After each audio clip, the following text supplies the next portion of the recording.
Welcome to Easy Spoken English Lesson 20 by Free Learners Corner. Spoken இங்கிலீஷில் எமது கருத்துக்களை தெரிவிக்க மிக முக்கியமாக தேவைப்படும் would have been ஆகியவற்றில் இன்று நாங்கள் பார்க்க போவது would have been பற்றிய ஒரு தெளிவான வீடியோவாகும். இந்த ஒரு வீடியோ போதும் உங்களுக்கு would have been பற்றி மிக தெளிவாக பெற்றுக்கொள்ளலாம். would பற்றி ஒரு தெளிவான வீடியோ உதாரணங்களுடன் சென்ற வீடியோவில், அதாவது எமது பார்ட் 1 வீடியோவில் போட்டிருக்கிறேன். படிக்காதவர்கள் அதையும் படித்துவிட்டு இதையும் படித்தால் போதும், இனி உங்களுக்கு சந்தேகமே வராது. would have என்றால் கடந்த காலத்தில் நடக்காத ஆனால் நடந்திருக்கும் என்ற ஒரு கற்பனை செயலை குறிக்க இது பயன்படும்.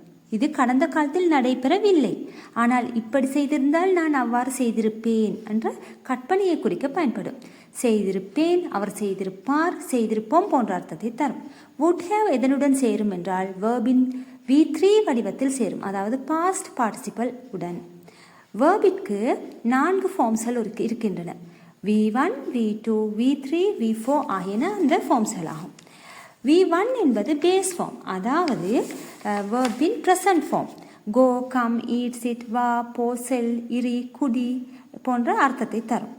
இது பொதுவாக நிகழ்காலத்தில் பயன்படும். V2 என்பது இறந்த காலத்தை குறிக்க பயன்படும். சென்றேன், வந்தேன் போன்ற இறந்த காலத்தை குறிக்க பயன்படும் சொல் V2 ஃபார்ம் ஆகும். V3 என்பது past participle.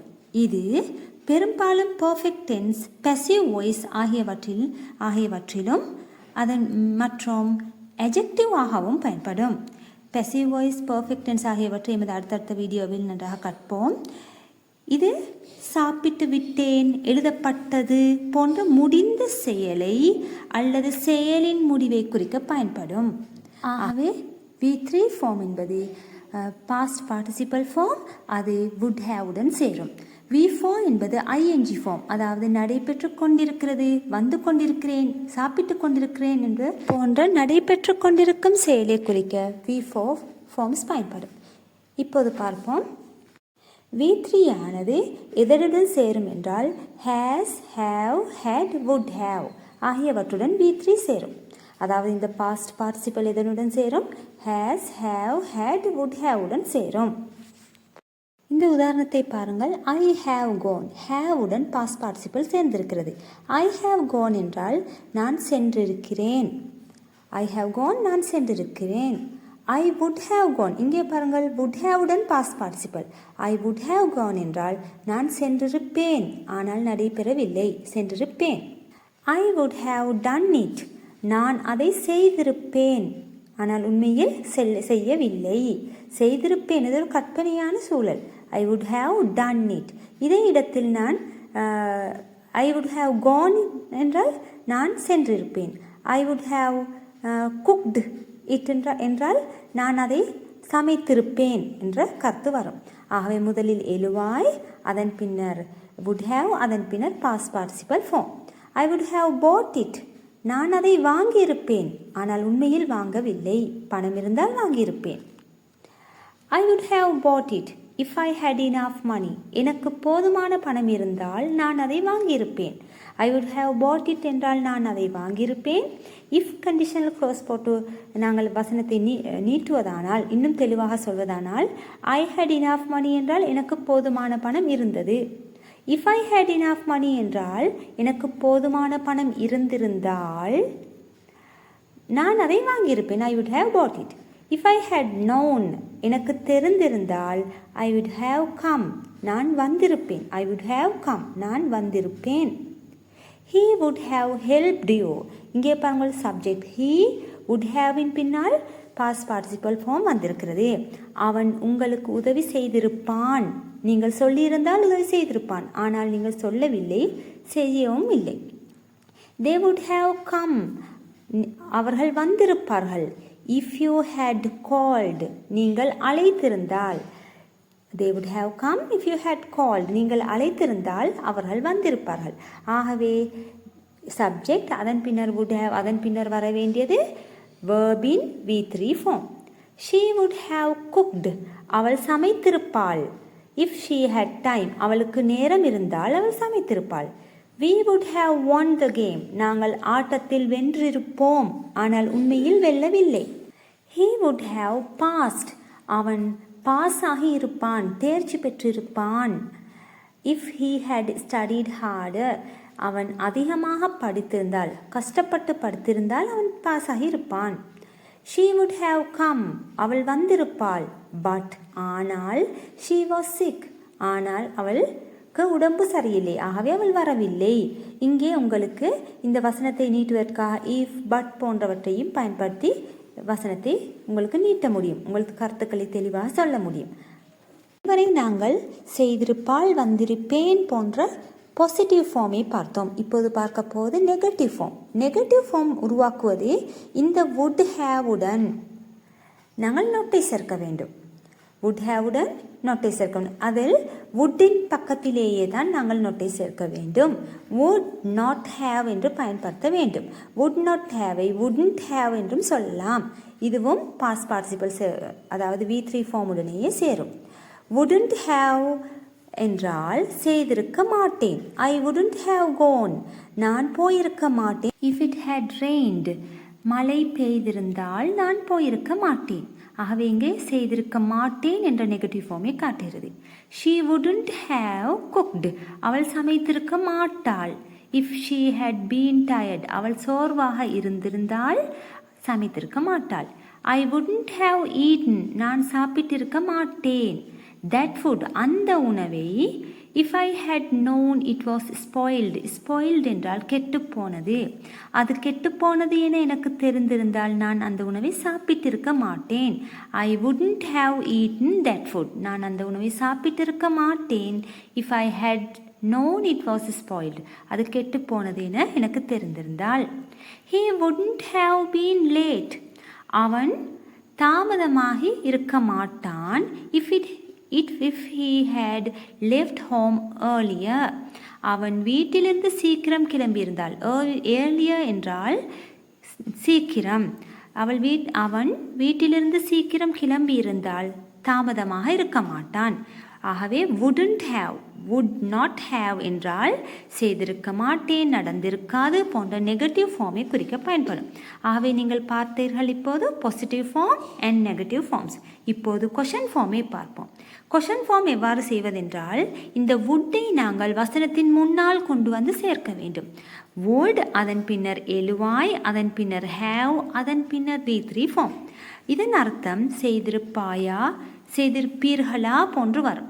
would you have helped me if I had asked, நான் கேட்டிருந்தால் நீங்கள் எனக்கு உதவி செய்திருப்பீர்களா என்ற அர்த்தம் வரும். you would have helped me என்றால் நீங்கள் செய்திருப்பீர்கள். would you have helped me என்றால் நீங்கள் செய்திருப்பீர்களா. she would have called you, அவள் உன்னை அழைத்திருப்பாள்.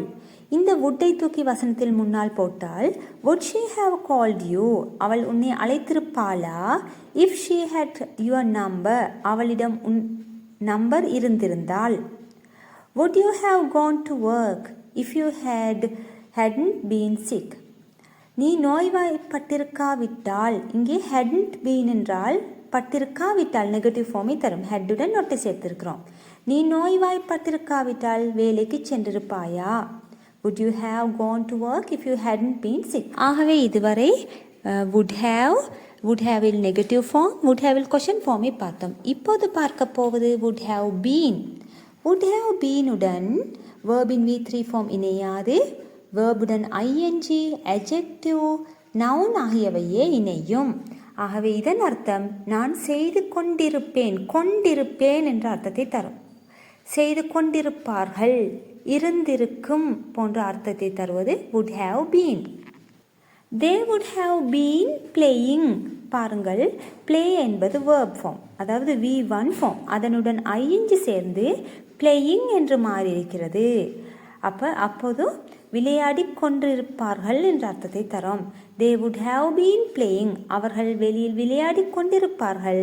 outside என்றால் வெளியில். if it hadn't rained, they would have been playing outside if it hadn't rained. மழை பெய்யவில்லை எனில் அவர்கள் வெளியில் விளையாடி கொண்டிருப்பார்கள். ஆகவே உங்களுக்கு தெரியும், சப்ஜெக்ட் would have been உடன் verb உடன் ing வருகிறது. I would have been working in Japan, நான் ஜப்பானில் வேலை செய்து கொண்டிருப்பேன். கொண்டிருப்பேன் என்றால் செய்து கொண்டே இருப்பேன். If I had got the job, நான் அந்த வேலையை பெற்றிருந்தால் நான் ஜப்பானில் வேலை செய்து கொண்டிருப்பேன். அது கண்டினியூஸாக நடைபெறும் ஒரு கற்பனை செயலை குறிப்பிடுகிறது.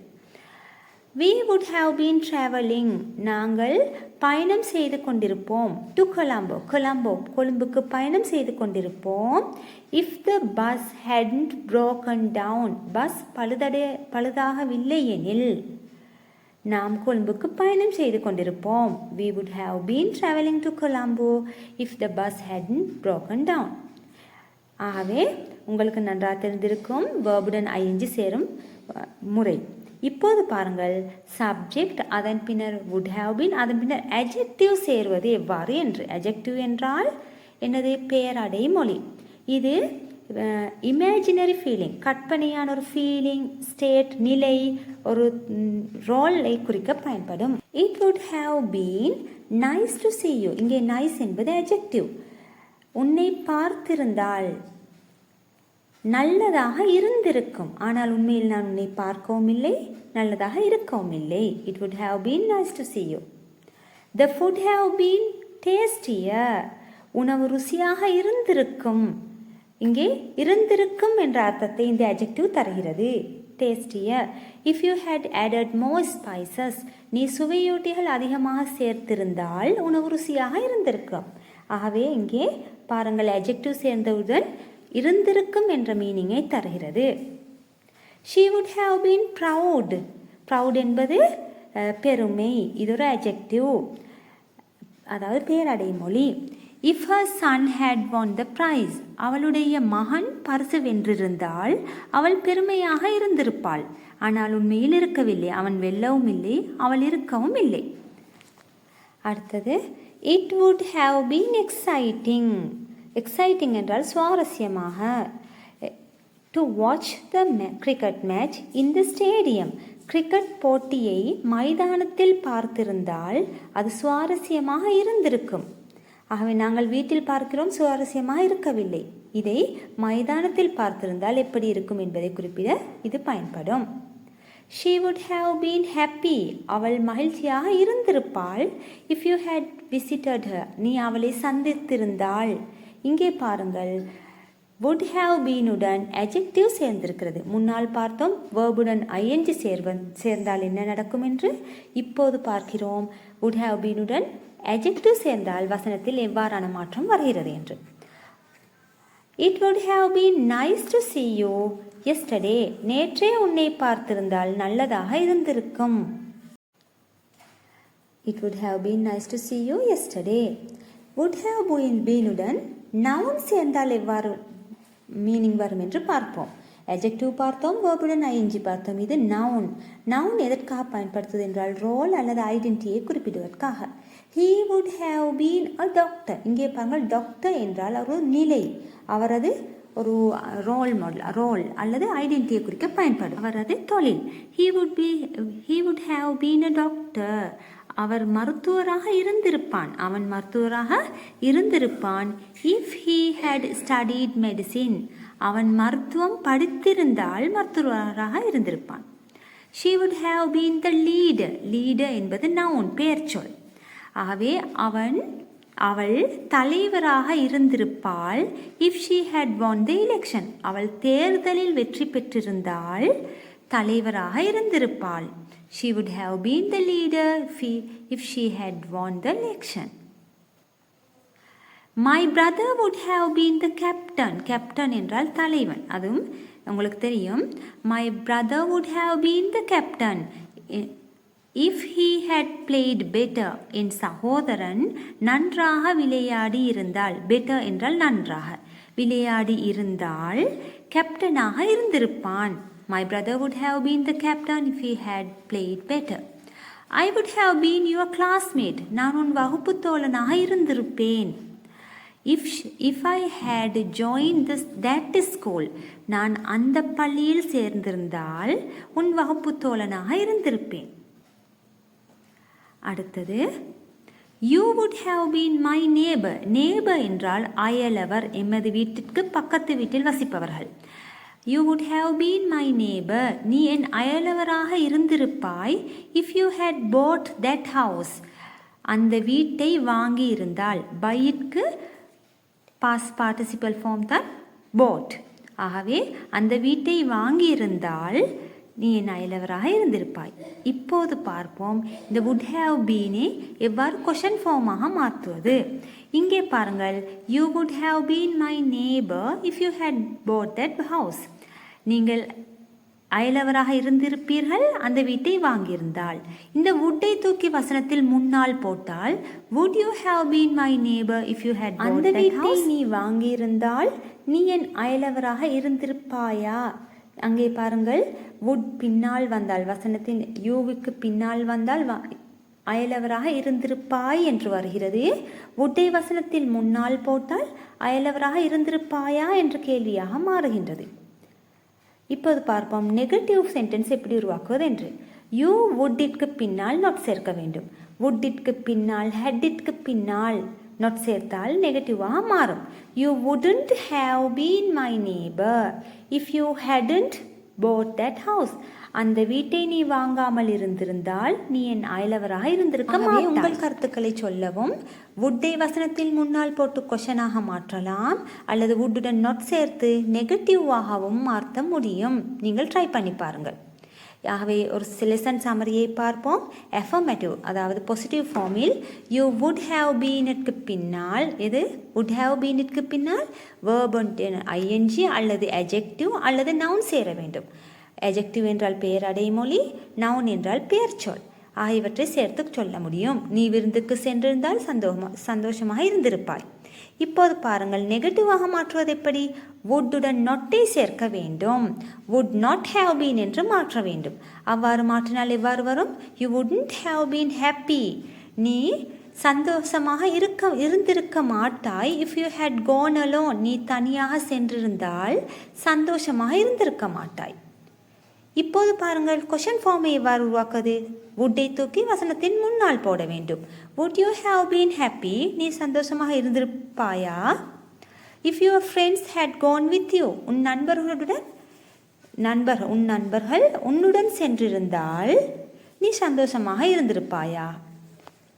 ஆகவே would have been எவ்வாறு, எந்த சந்தர்ப்பத்தில், எப்படி கேள்வியாக மாற்றுவது, எவ்வாறு நெகட்டிவாக மாற்றுவது என்று தெளிவாக பார்த்தோம். நீங்கள் உங்கள் கருத்துக்களை இவ்வாறு ட்ரை பண்ணி பாருங்கள். உங்கள் கருத்துக்களை எமது கமெண்ட் செக்ஷனிலும் பதிவிடுங்கள். அது சரியா பிள்ளையா என்று குறிப்பிடுகிறேன். For more useful spoken English and grammar lessons, please subscribe our channel, like and share. எமது அடுத்த வீடியோவில் முக்கியமான ஒரு விடயத்தை பார்ப்போம். Used to, be used to, get used to. இது ஆங்கிலத்தில் மிக முக்கியமானதென்று எமது கருத்துக்களை தெரிவிக்க ஸ்போக்கன் இங்கிலீஷில். ஆகவே இதை எங்கே எப்படி யூஸ் பண்ணுறதுன்னு மிக தெளிவாக தமிழில் அடுத்த வீடியோவில் பார்ப்போம். அந்த ஒரு வீடியோ போதும் உங்களுக்கு மிக தெளிவாக கிளியர் ஆகிடும். இன்னும் சப்ஸ்கிரைப் செய்யாதவர்கள் தயவு செய்து சப்ஸ்கிரைப் செய்து எமது சேனலில் இணைந்து கொள்ளவும், லைக் அண்ட் ஷேர் பண்ணவும். தேங்க்யூ.